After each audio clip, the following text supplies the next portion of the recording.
Book of Psalms, Psalm 1, King James Version. One blessed is the man that walketh not in the counsel of the ungodly, nor standeth in the way of sinners, nor sitteth in the seat of the scornful. 2, but his delight is in the law of the Lord, and in his law doth he meditate day and night. 3, and he shall be like a tree planted by the rivers of water, that bringeth forth his fruit in his season. His leaf also shall not wither, and whatsoever he doeth shall prosper. For the ungodly are not so, but are like the chaff which the wind driveth away. 5, therefore the ungodly shall not stand in the judgment, nor sinners in the congregation of the righteous. 6, for the Lord knoweth the way of the righteous, but the way of the ungodly shall perish. Brief commentary. Psalm 1 stands as the gateway to all the Psalms, drawing a clear line between two paths, the way of the righteous and the way of the ungodly. It opens not with command, but with blessing, showing that true flourishing begins with deliberate separation from corrupt influence and deep devotion to God's law. The righteous person is not merely avoiding evil. He is rooted in truth. Like a well-watered tree, his strength comes from constancy, meditating on the word day and night. In contrast, the ungodly lack substance. They are driven by circumstance, light as chaff, unable to endure judgment or remain among the righteous. The psalm closes with sober certainty. God knows the way of the righteous. He watches it, guards it, and sustains it. The other way, however crowded or appealing, ends in loss. Psalm 1 quietly reminds us that every life is a journey, and every journey leads somewhere. Book of Psalms, Psalm 2, King James Version. 1, why do the heathen rage, and the people imagine a vain thing? 2, the kings of the earth set themselves, and the rulers take counsel together against the Lord and against his anointed, saying, 3, let us break their bands asunder, and cast away their cords from us. For he that sitteth in the heavens shall laugh. The Lord shall have them in derision. 5, then shall he speak unto them in his wrath, and vex them in his sore displeasure. 6, yet have I set my king upon my holy hill of Zion. 7, I will declare the decree. The Lord hath said unto me, Thou art my son. This day have I begotten thee. 8, ask of me, and I shall give thee the heathen for thine inheritance, and the uttermost parts of the earth for thy possession. 9, thou shalt break them with a rod of iron. Thou shalt dash them in pieces like a potter's vessel. 10, be wise now therefore, O ye kings. Be instructed, ye judges of the earth. 11, serve the Lord with fear, and rejoice with trembling.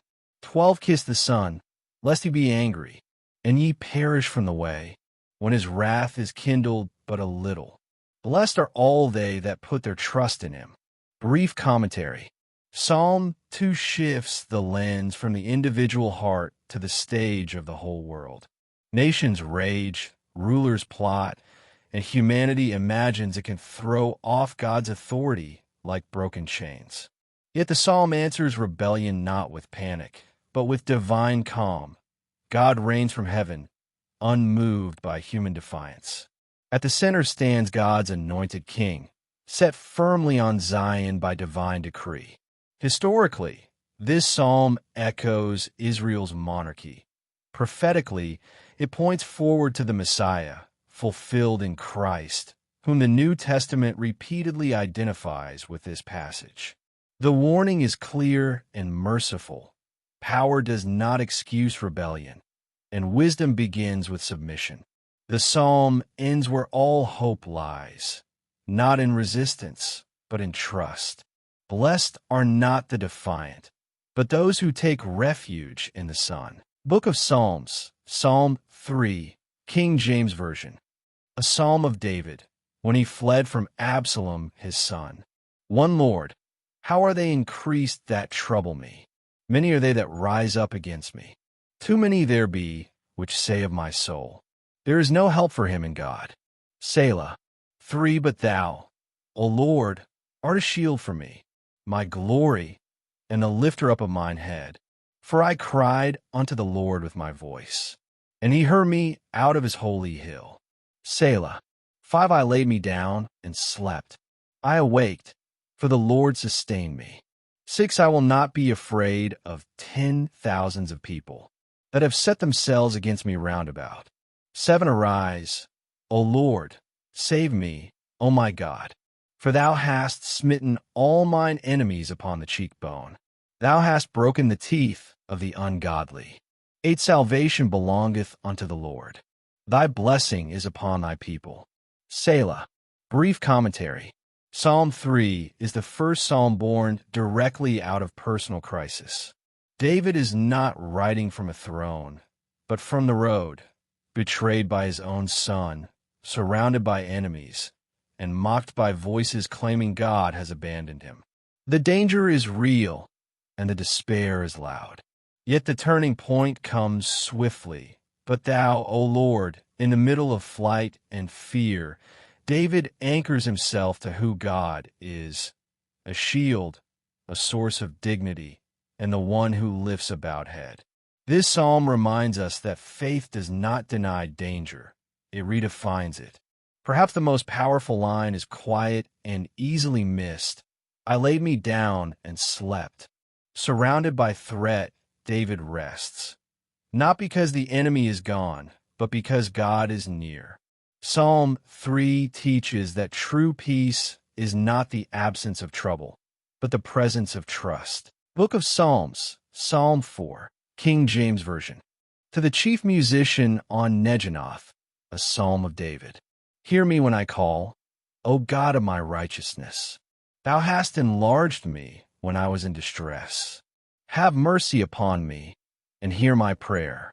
O ye sons of men, how long will ye turn my glory into shame? How long will ye love vanity, and seek after leasing? Selah. But know that the Lord hath set apart him that is godly for himself. The Lord will hear when I call unto him. Stand in awe, and sin not. Commune with your own heart upon your bed, and be still. Selah. Offer the sacrifices of righteousness, and put your trust in the Lord. There be many that say, Who will shew us any good? Lord, lift thou up the light of thy countenance upon us. Thou hast put gladness in my heart, more than in the time that their corn and their wine increased. I will both lay me down in peace and sleep. For thou, Lord, only makest me dwell in safety. Brief commentary. Psalm 4 is an evening prayer, spoken as the day fades and the soul prepares for rest. David again stands under pressure, misrepresented and opposed, yet his tone is calmer than before. He does not merely cry out. He reasons, testifies, and rests. The psalm draws a sharp contrast between outward prosperity and inward peace. While others chase corn and wine, David treasures something deeper, the light of God's countenance. Joy, he teaches, is not rooted in abundance, but in assurance. The closing verse echoes quietly but powerfully. Peaceful sleep is presented not as a luxury, but as a gift of trust. Surrounded by uncertainty, David lies down unafraid, not because danger is gone, but because the Lord remains. Psalm 4 reminds us that the day ends best when it ends in faith. Book of Psalms, Psalm 5, King James Version. To the chief musician upon Neoloth, a psalm of David. Give ear to my words, O Lord, consider my meditation. Hearken unto the voice of my cry, my King and my God. For unto thee will I pray. My voice shalt thou hear in the morning, O Lord. In the morning will I direct my prayer unto thee, and will look up. For thou art not a God that hath pleasure in wickedness, neither shall evil dwell with thee. The foolish shall not stand in thy sight. Thou hatest all workers of iniquity. Thou shalt destroy them that speak leasing. The Lord will abhor the bloody and deceitful man. But as for me, I will come into thy house in the multitude of thy mercy, and in thy fear will I worship toward thy holy temple.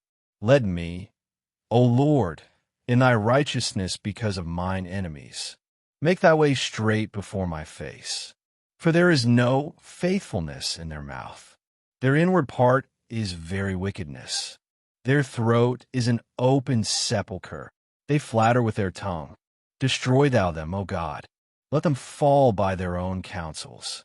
Cast them out in the multitude of their transgressions. For they have rebelled against thee. But let all those that put their trust in thee rejoice. Let them ever shout for joy, because thou defendest them. Let them also that love thy name be joyful in thee. For thou, Lord, wilt bless the righteous. With favor wilt thou compass him as with a shield. Brief commentary. Psalm 5 is a morning prayer spoken at the edge of decision. David rises early, not merely to ask for help, but to align himself with the character of God. This psalm draws a sharp contrast between two ways of life, one rooted in truth and reverence, the other in deceit and rebellion. David does not claim righteousness of his own making. He approaches God in the multitude of thy mercy, acknowledging that access to the Lord is granted, not earned. Surrounded by enemies who twist words and plot harm, he asks for clarity more than comfort. Make thy way straight before my face. The psalm closes with assurance. God's favor is not fragile. It surrounds the righteous like a shield, not always removing conflict, but covering the faithful within it. Psalm 5 teaches us how to begin the day rightly, with honesty, reverence, and confident trust in the God who hears us in the morning. Book of Psalms, Psalm 6, King James Version. To the chief musician on Neginoth upon Sheminith, a psalm of David. O Lord, rebuke me not in thine anger, neither chasten me in thy hot displeasure. Have mercy upon me, O Lord, for I am weak. O Lord, heal me, for my bones are vexed. My soul is also survexed. But thou, O Lord, how long? Return, O Lord, deliver my soul. O save me for thy mercy's sake. For in death there is no remembrance of thee. In the grave who shall give thee thanks? I am weary with my groaning. All the night make I my bed to swim. I water my couch with my tears. Mine eye is consumed because of grief. It waxeth old because of all mine enemies. Depart from me, all ye workers of iniquity. For the Lord hath heard the voice of my weeping. The Lord hath heard my supplication. The Lord will receive my prayer. Let all mine enemies be ashamed and sore vexed. Let them return and be ashamed suddenly. Brief commentary. Psalm 6 is the first of the penitential psalms, a raw cry from a man worn down by pain, guilt, and relentless pressure. David does not mask his weakness. He speaks openly of physical suffering, emotional exhaustion, and nights soaked in tears.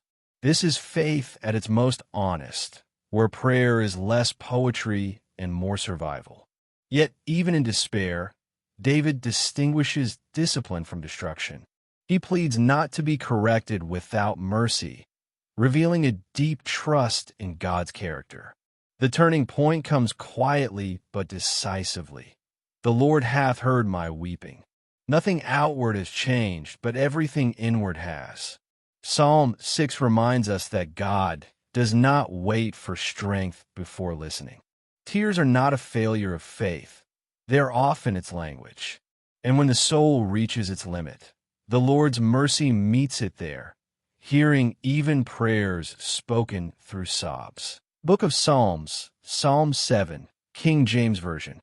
Shagayon of David, which he sang unto the Lord, concerning the words of Cush the Benjamite. O Lord my God, in thee do I put my trust. Save me from all them that persecute me, and deliver me, lest he tear my soul like a lion, rending it in pieces, while there is none to deliver.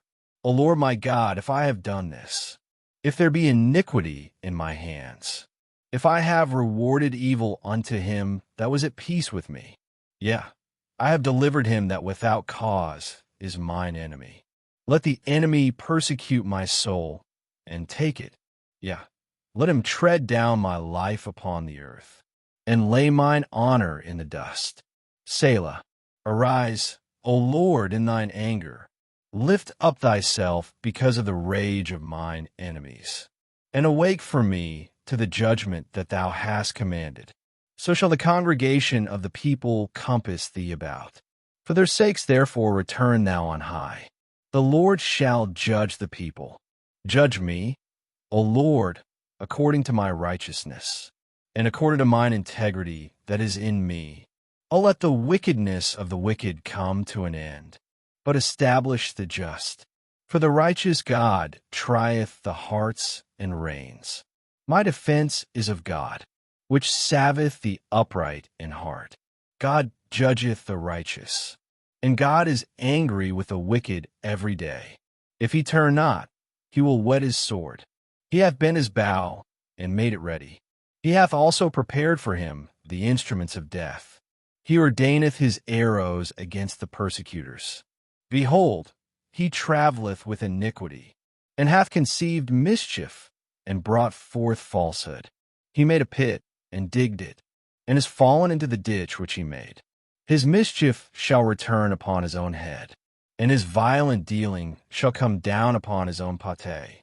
I will praise the Lord according to his righteousness, and will sing praise to the name of the Lord Most High. Brief commentary. Psalm 7 is a courtroom prayer. David stands before God, not merely asking for rescue, but for judgment, inviting the Lord to examine his motives, actions, and integrity.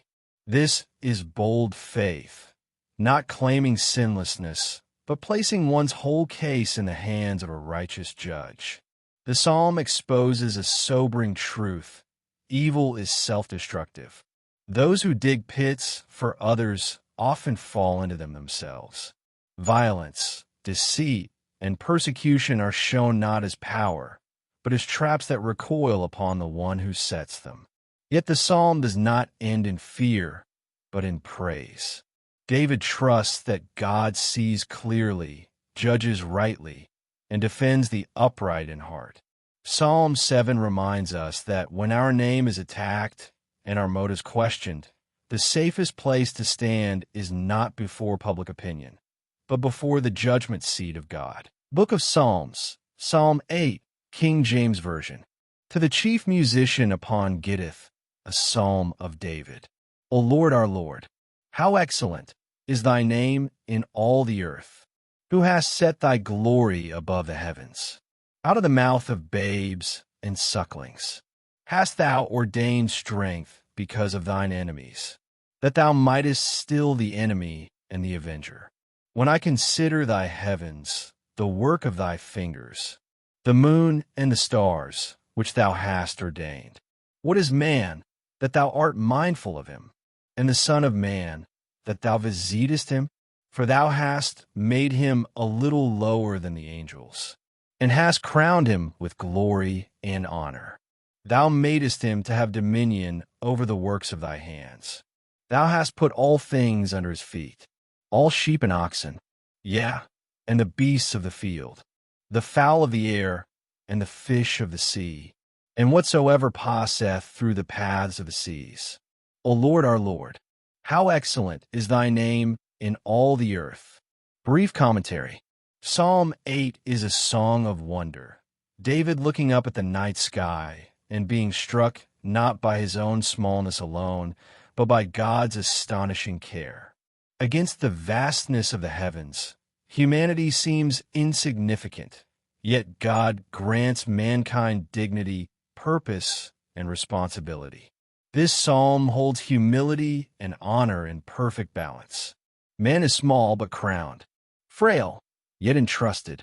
The Creator who hung the stars also stoops to remember humanity, granting dominion not as tyranny, but as stewardship. By opening and closing with the same declaration, David frames everything in worship. The glory of God does not diminish human worth. It explains it. Psalm 8 reminds us that our value is not self-made, but God-given, and that true greatness begins with awe before the one whose name is excellent in all the earth. Book of Psalms, Psalm 9, King James Version. To the chief musician upon Muthlabben, a psalm of David. I will praise thee, O Lord, with my whole heart. I will shew forth all thy marvelous works. I will be glad and rejoice in thee. I will sing praise to thy name, O thou most high. When mine enemies are turned back, they shall fall and perish at thy presence. For thou hast maintained my right and my cause. Thou satest in the throne judging right. Thou hast rebuked the heathen. Thou hast destroyed the wicked. Thou hast put out their name for ever and ever. O thou enemy, destructions are come to a perpetual end, and thou hast destroyed cities. Their memorial is perished with them. But the Lord shall endure forever. He hath prepared his throne for judgment, and he shall judge the world in righteousness. He shall minister judgment to the people in uprightness. The Lord also will be a refuge for the oppressed, a refuge in times of trouble. And they that know thy name will put their trust in thee. For thou, Lord, hast not forsaken them that seek thee. Sing praises to the Lord, which dwelleth in Zion. Declare among the people his doings. When he mocketh inquisition for blood, he remembereth them. He forgetteth not the cry of the humble. Have mercy upon me, O Lord. Consider my trouble which I suffer of them that hate me. Thou that liftest me up from the gates of death, that I may shew forth all thy praise in the gates of the daughter of Zion. I will rejoice in thy salvation. The heathen are sunk down in the pit that they made. In the net which they hid is their own foot taken. The Lord is known by the judgment which he executeth. The wicked is snared in the work of his own hands. Higgaion, Selah. The wicked shall be turned into hell, and all the nations that forget God. For the needy shall not always be forgotten. The expectation of the poor shall not perish forever. Arise, O Lord, let not man prevail. Let the heathen be judged in thy sight. Put them in fear, O Lord, that the nations may know themselves to be but men. Selah. Brief commentary. Psalm 9 is a song of thanksgiving forged in the aftermath of conflict. David looks back on deliverance and sees more than personal victory. He sees the steady hand of a righteous judge governing history itself.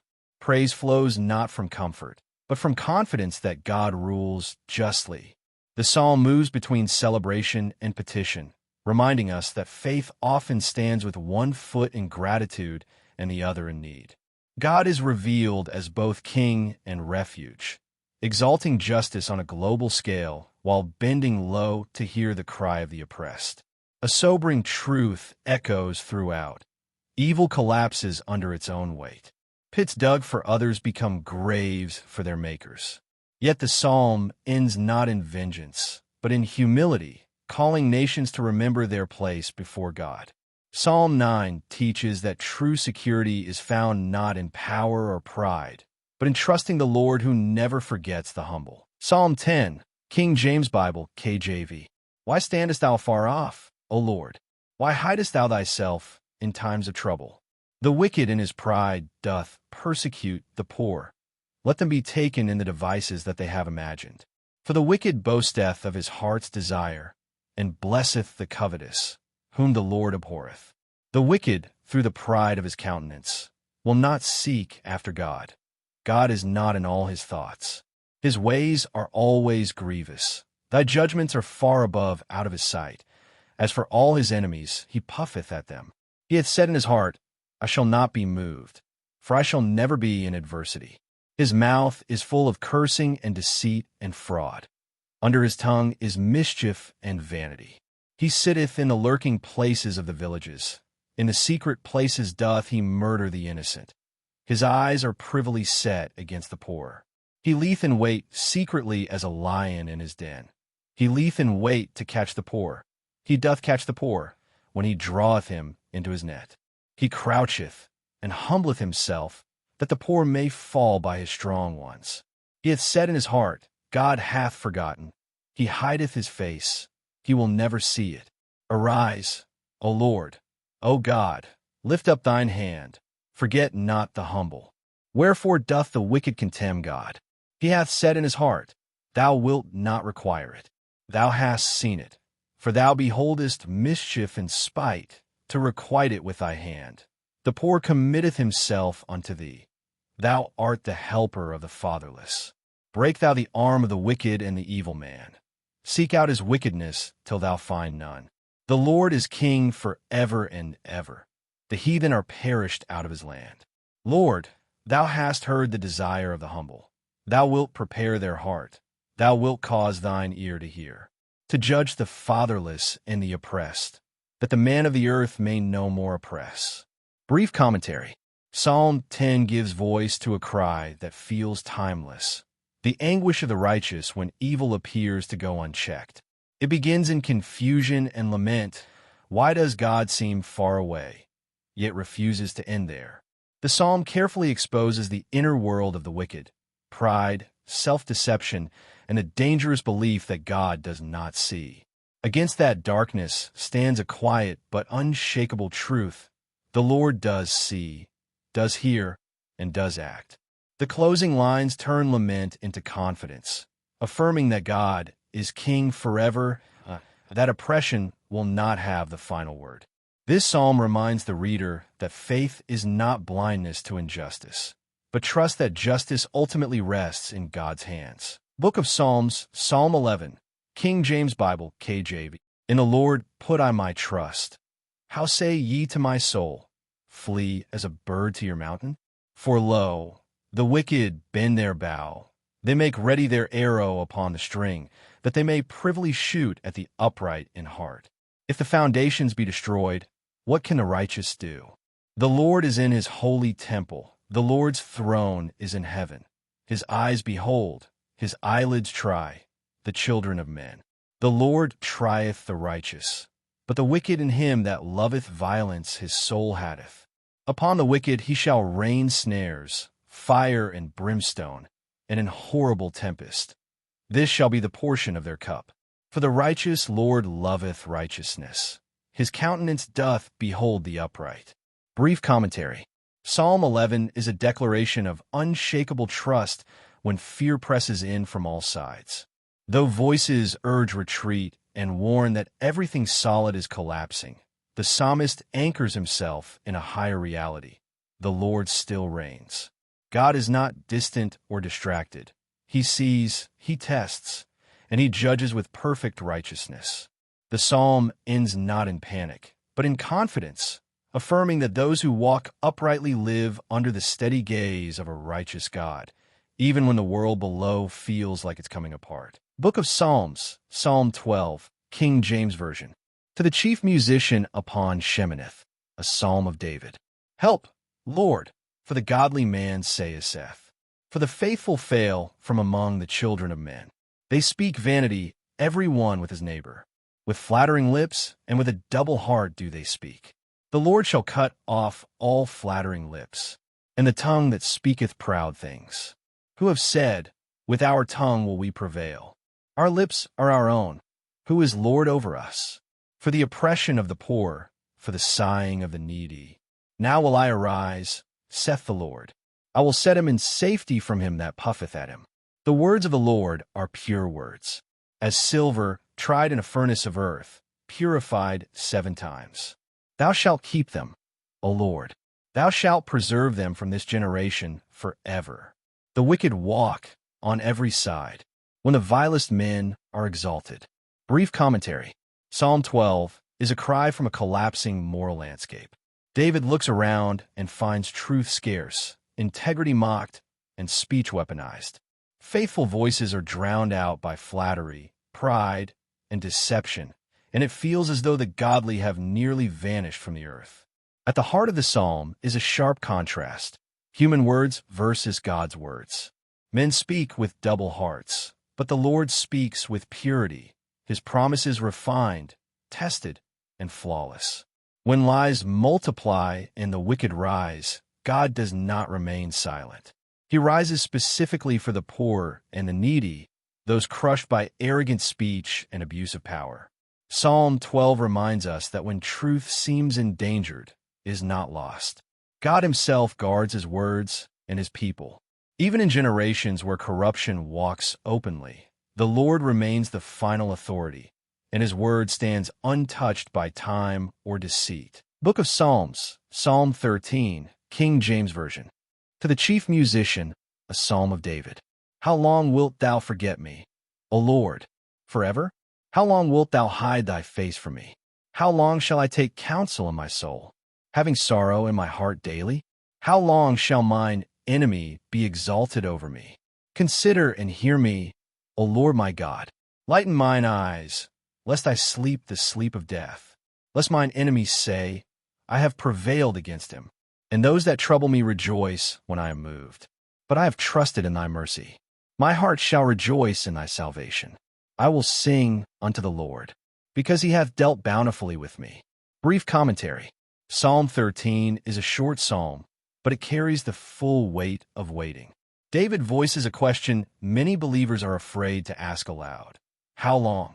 The repetition is intentional. It mirrors the ache of unanswered prayer and the feeling of being unseen by God. Yet this psalm turns on a single word, but. Nothing outward changes, but David chooses to anchor himself in God's mercy rather than his circumstances. Trust replaces despair before relief ever arrives. Psalm 13 teaches us that faith is not the absence of sorrow, but the decision to praise in the midst of it. Even when God feels distant, his past goodness becomes the reason to keep singing, because the one who has dealt bountifully before will do so again. Book of Psalms, Psalm 14, King James Version.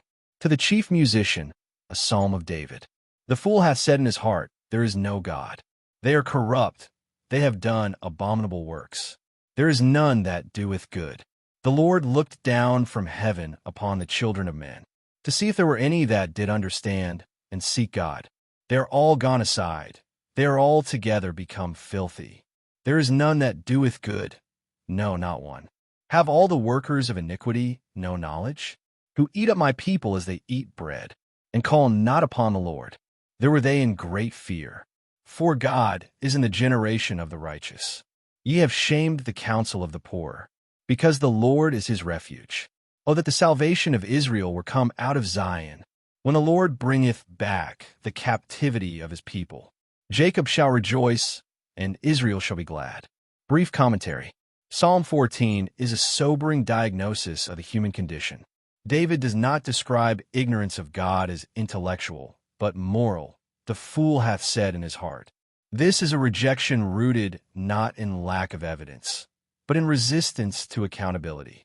When God is dismissed, corruption follows. Yet the psalm is not without hope. Even as the world turns faithless, God remains watchful. He sees the righteous, stands with the oppressed, and is a refuge for the poor. The wicked may consume and mock, but fear ultimately finds them, because God has not left his people. The closing cry looks forward to restoration. Salvation is not imagined as man climbing upward, but as God intervening from Zion. Psalm 14 reminds us that though humanity fails repeatedly, deliverance comes from the Lord alone, and when he acts, his people will rejoice. Book of Psalms, Psalm 15, King James Version. A psalm of David. Lord, who shall abide in thy tabernacle? Who shall dwell in thy holy hill? He that walketh uprightly, and worketh righteousness, and speaketh the truth in his heart. He that backbiteth not with his tongue, nor doeth evil to his neighbor, nor taketh up a reproach against his neighbor, in whose eyes a vile person is contemned. But he honoreth them that fear the Lord. He that sweareth to his own hurt, and changeth not. He that putteth not out his money to usury, nor taketh reward against the innocent. He that doeth these things shall never be moved. Brief commentary. Psalm 15 is a quiet but piercing question. Who is fit to live in God's presence? David does not answer with rituals, lineage, or status, but with character. This psalm defines holiness not by what one claims, but by how one lives when no one is watching.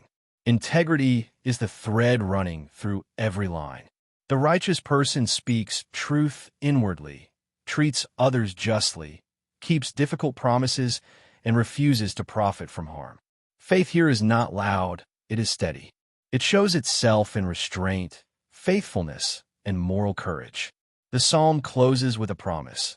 The one who lives this way shall never be moved. Not because life will be easy, but because a life rooted in truth stands firm. Psalm 15 reminds us that drawing near to God reshapes how we walk among men, and that true worship continues long after the song ends.